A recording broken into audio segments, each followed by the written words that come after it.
अर्धतंग दृष्टिकारी, यह बहुत कम शक्ति के आउटपुट के लिए ही लिया जाता है। जो ये अर्धतंग दृष्टिकारी होता है, अर्धतरंग दृष्टिकारी होता है, यह बहुत कम शक्ति के आउटपुट के लिए ही लिया जाता है, अधिक शक्ति के लिए नहीं। अधिक शक्ति के लिए नहीं लिया जाता है, बहुत ही कम शक्ति के आउटपुट के लिए ही लिया जाता है। मोहित नहीं आए थे, क्योंकि यह बहुत कम दक्षता से विद्युत शक्ति का हस्तांतरण करता है। देहली तरंगदैर्घ्य के बारे में जानेंगे। किसी धातु पर आपतित तरंगदैर्घ्य का वह अधिकतम मान जिससे तरंगदैर्घ्य का प्रकाश, जो ये तरंगदैर्घ्य का प्रकाश होता है, धातु पृष्ठ से प्रकाश इलेक्ट्रॉन उत्सर्जित कर सके, प्रकाश इलेक्ट्रॉन उत्सर्जित कर सके, देहली तरंगदैर्घ्य कहलाता है।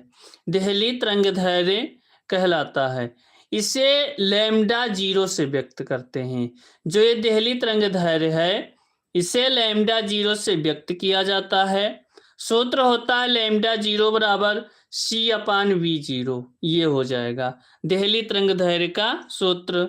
अगला देखेंगे कार्यफलन का हेडिंग।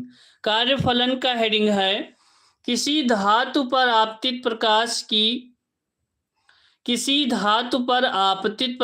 की आवृत्ति V तथा इससे उत्सर्जित प्रकाश इलेक्ट्रॉन की अधिकतम गतिज ऊर्जा उस धातु का कार्यफलन कहलाता है।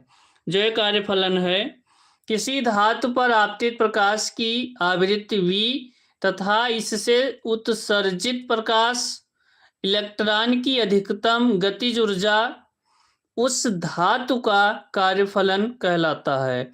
ये हो जाता है कि जो ये किसी धातु पर आपतित प्रकाश की आवृत्ति V होती है, इससे उत्सर्जित प्रकाश इलेक्ट्रॉन की अधिकतम गतिज ऊर्जा उस धातु का कार्यफलन कहलाता है। ये हो जाएगा। अगला है फोटॉन। फोटॉन के बारे में सीखेंगे कि आखिरकार फोटॉन किसे कहते हैं, फोटॉन क्या है, फोटॉन किसे कहा जाता है। तो सीखेंगे किसी पदार्थ द्वारा ऊर्जा का उत्सर्जन अथवा अवशोषण। जो ऊर्जा का उत्सर्जन होता है या अवशोषण होता है, सतत रूप से न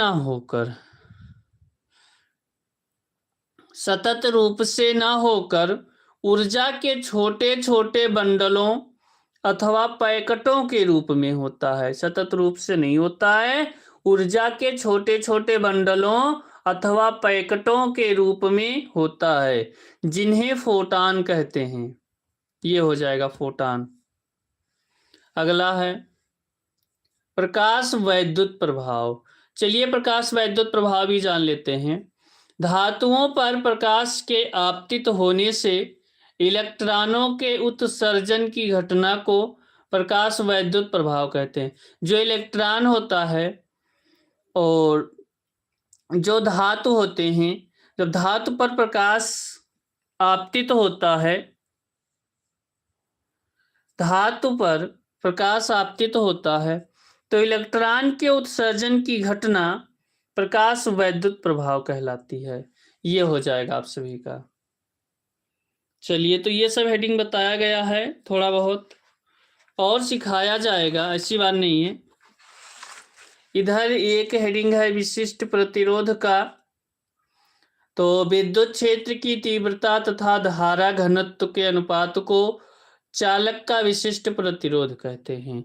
यानी कि विद्युत क्षेत्र की तीव्रता जो होती है और जो धारा घनत्व होता है, उसके अनुपात को चालक का विशिष्ट प्रतिरोध कहते हैं। ये डी ब्रागली तरंग सिद्धांत है, ये आप सभी जानते ही हैं। चलिए पेज पलटेंगे और अगला हेडिंग सीखेंगे कोई। तो स्वागत है सभी का।